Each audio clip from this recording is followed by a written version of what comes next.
So ilang mga ka-electrical, no, so ito yung bago nating setup, no. Ah, yung merong mga 200 watts na solar panel pataas, no. So pwede itong gamitin 'yan. So yung unang setup natin na pangmasa, hindi pwede doon yung 200 watts pataas, 200 hanggang 600 watts na isang pirasong panel. Hindi pwede doon dahil 12 volt setup lang 'yun.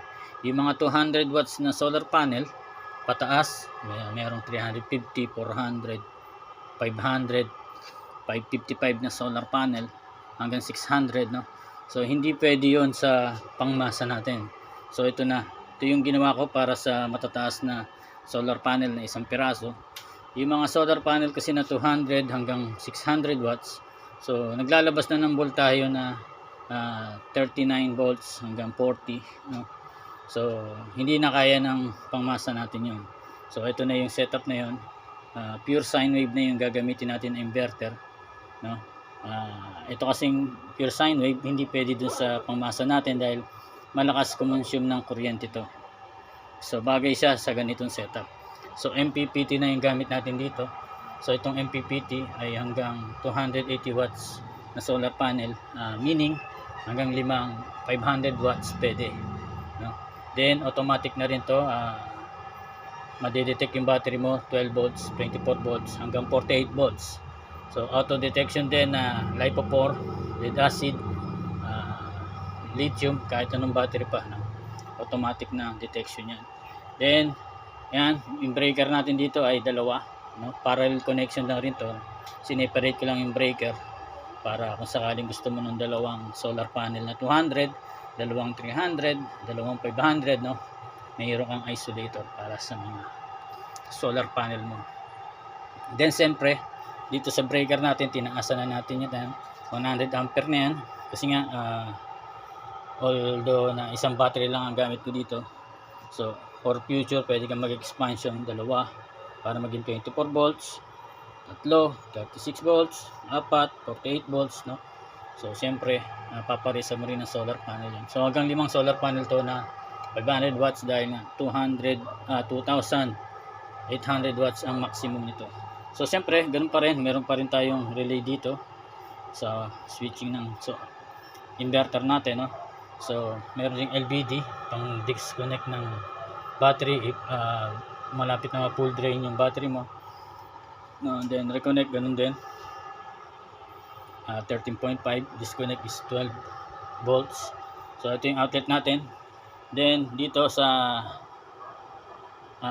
inverter natin, meron tayong plug dyan. Then nilagyan natin ng breaker to, no, or isolator na, no, para magkaroon man ng problema, so magti-trip to dahil medyo kayang-kaya na itong malalaking load, no. So pwede na dito yung rep, no, rep washing. Pero pag ganung mga load na, no, lalagyan mo na ng dalawang baterya na naka-series 24 volts na yun para dalawang battery magtutulong sa mabibigat na load. Pero kung electric fan, TV, kayang-kaya nito, walang problema. Ayan. So ayan, so tingnan natin yung harvest nya, no. So ang nakalagay sa akin dito ay 500 watts na solar panel. So nag-harvest ng 171 watts, then 40 volts. Then sa battery ko is 14.4 volts. Nag-charge siya ng 11 ampere, no? Dahil tirik nga yung araw natin yan. So yan mga electrical. So bakit dalawa yung panel ko, no? Yung dalawang wax 160 ko, so ginamit ko yun, nilagay ko dito. Siniris ko yung dalawang solar panel ko para maging 24 volts siya. Pinalabasan nun is 40 volts. So yung 500 watts ko, 40 volts din yon. Kaya pareha silang 40 volts. Paglabas dito, papunta sa MPPT natin, so siyempre nadedetect niya is 12 volts. So 12 volts din ang ina-output niya rito. So yun lang ibig sabihin ng MPPT, no. So kahit mataas yung solar panel mo, pang 24 volts, so i-convert niya yan sa 12 volts, no. Okay. So pero mas maganda kung dalawa battery mo 24 volts din, paparisa mo, mas malaki yung magiging output ng charging system mo. Okay. So yan mga electrical, no, share ko sa iyo ngayon to. Yan. So ang aking bagong setup, pero tuloy pa rin tayo dun sa pangmasa natin dahil nga kung ayaw mo ng pangmasa na gusto mo medyo malakas, so ito yung bagay sa'yo, lalo na kung yung mga existing ka ng solar panel, no?